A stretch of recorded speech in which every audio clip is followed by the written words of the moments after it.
Bonjour tout le monde, aujourd'hui je suis de nouveau avec Julie. Bonjour. Tu es naturopathe et tu es aussi naturopathe des enfants. Oui. Aujourd'hui on va parler justement de cette spécificité, en quoi ça consiste et quelles sont un peu les différences avec la naturopathie adulte.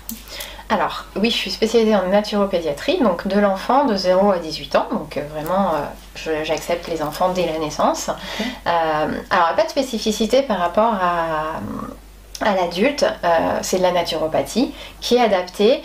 Faut savoir que normalement la naturopathie, il ne faut pas oublier que c'est de la prévention. Donc on n'est pas censé aller travailler vraiment sur les dysfonctionnements déjà existants.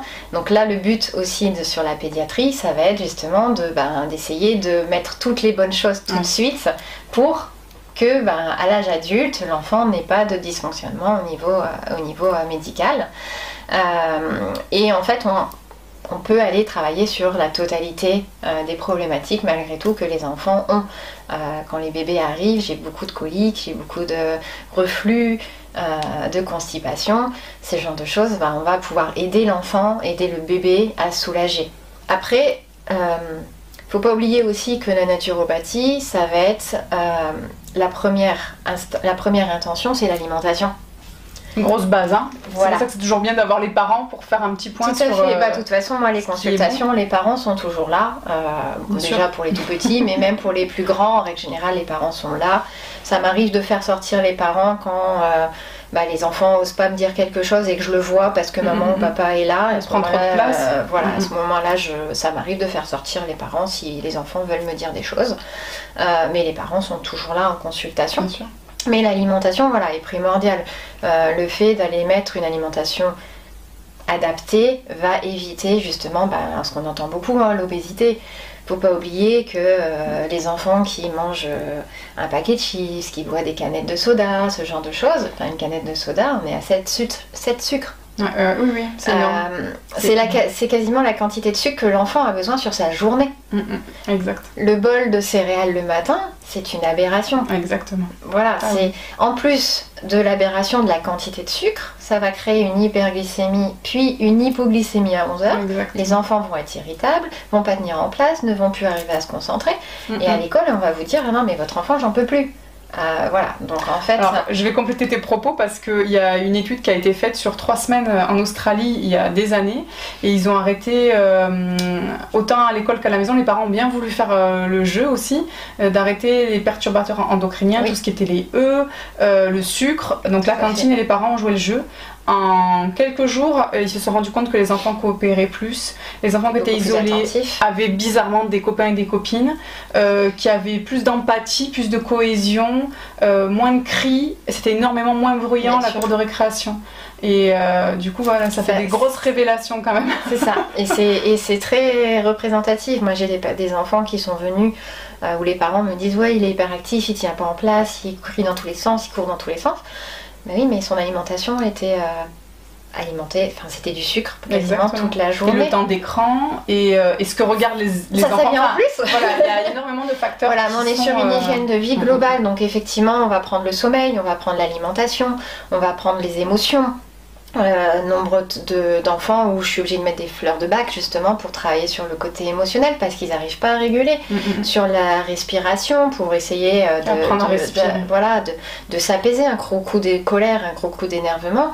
Ils n'arrivent pas à redescendre tout seuls, les enfants, ils n'arrivent pas à comprendre. Il faut déjà les accompagner, mais quand à la maison on n'arrive pas à les accompagner, on va avoir aussi d'autres techniques. Voilà, donc là en fait on va vraiment aller sur de la globalité et trouver, toujours comme la naturopathie le demande, trouver la cause de la cause de la cause de la problématique.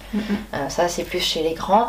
Après chez les tout petits, on va aller essayer d'aller voir qu'est-ce qui s'est passé pendant la grossesse, est-ce qu'il y a eu des causes émotionnelles pendant la grossesse qui peuvent avoir un impact sur bébé, est-ce qu'il y a eu une séparation avec maman, est-ce qu'il y a une séparation avec papa, ou là du coup on va travailler sur le côté émotionnel, mais après si c'est des coliques, des constipations, on peut aller aider avec des plantes, avec de la nutrithérapie, c'est vraiment en fonction de chaque personne. Tu fais de la réflexologie au niveau des pieds, je sais que ça aide énormément, on avait fait une vidéo dessus, donc voilà, tu as aussi développé d'autres outils qui sont complémentaires à la naturo et du coup qui permettent d'avoir un accompagnement très complet.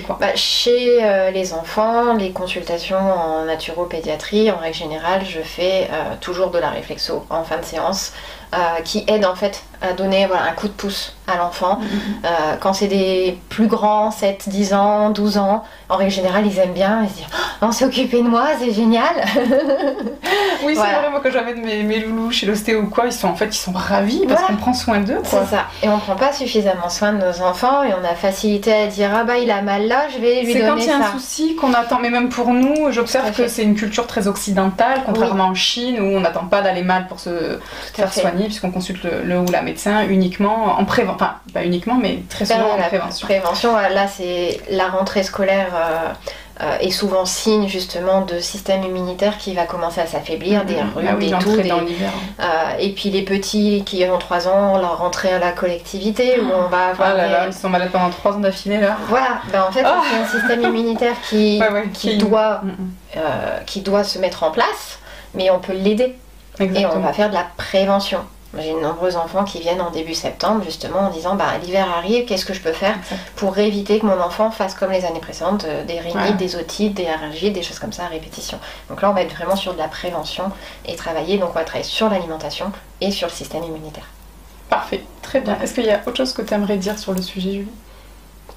J'ai de très bons résultats avec les enfants et c'est vrai que moi à chaque fois que je sors de consultation et que je sais qu'on va avoir un résultat et que les parents derrière me disent mais en 2 mois de temps il n'y a plus d'eczéma, en 2 mois de temps l'enfant il a été métamorphosé, je suis des plus heureuses en fait. C'est limite les enfants c'est encore plus simple, enfin pas plus simple, il y a moins de trauma, ils sont pas dans le mental donc ils sont pas en train de se dire ça va faire un effet placebo, c'est nul, j'y crois pas.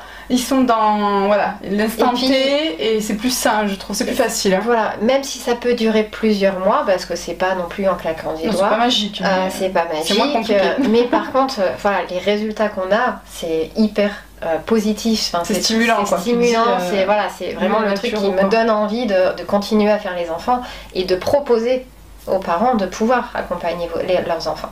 Bon, c'est pour ça que j'avais aussi à cœur de faire cette vidéo parce que la naturopathie pour les enfants, pour moi, c'est une base tellement importante. Et puis c'est important pour leur vie de tous les jours quand ils seront adultes. Et oui, ça donne ça donne encore des bases pour la vie d'après, comme tu dis. Ça fait des adultes qui sont en conscience, qui amèneront sûrement leurs enfants aussi chez les naturaux.